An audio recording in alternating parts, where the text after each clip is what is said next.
بسم اللہ الرحمن الرحیم۔ روزہ عرفہ کی مناسبت سے چونکہ خدا متعال نے ہمیں مانگنے کی دعوت دی، روایت موجود ہے ہمارے پاس کل کے جیسے دن کے لیے روزہ عرفہ کے لیے کہ شخص روزہ عرفہ میں لوگوں سے کچھ مانگ رہا تھا اور مولا تشریف فرما ہوئے بظاہر مولا امام شاہ حرم فرمائے کہ کتنی کم قسمتی ہے، کتنی قسمت میں کمی کی بات ہے کہ تم اس دن لوگوں سے مانگو جس دن خدا متعال نے دینے کا وعدہ کیا ہوا، کیوں خدا سے نہیں مانگتے؟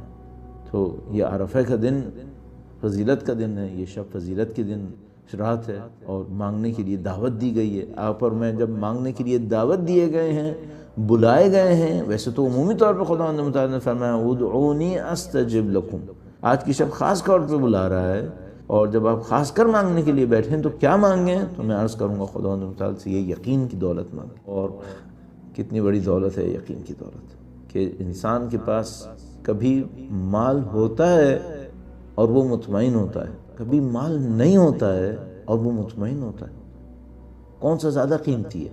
کسی کے پاس لشکر ہوتا ہے اور وہ امن احساس کرتا ہے، اور کوئی میدان جنگ میں تنہا کھڑا ہوتا ہے اور امن احساس کرتا ہے، اسے تنگ نہیں کرتا۔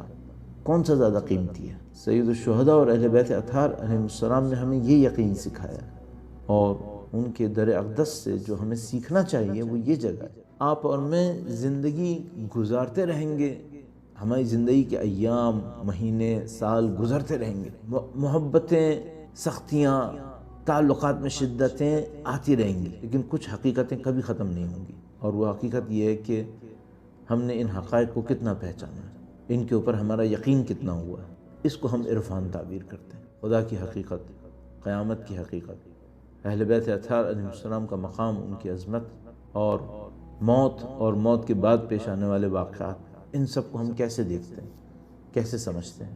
بہت اچھا موقع ہے شب عرفہ کی مناسبت سے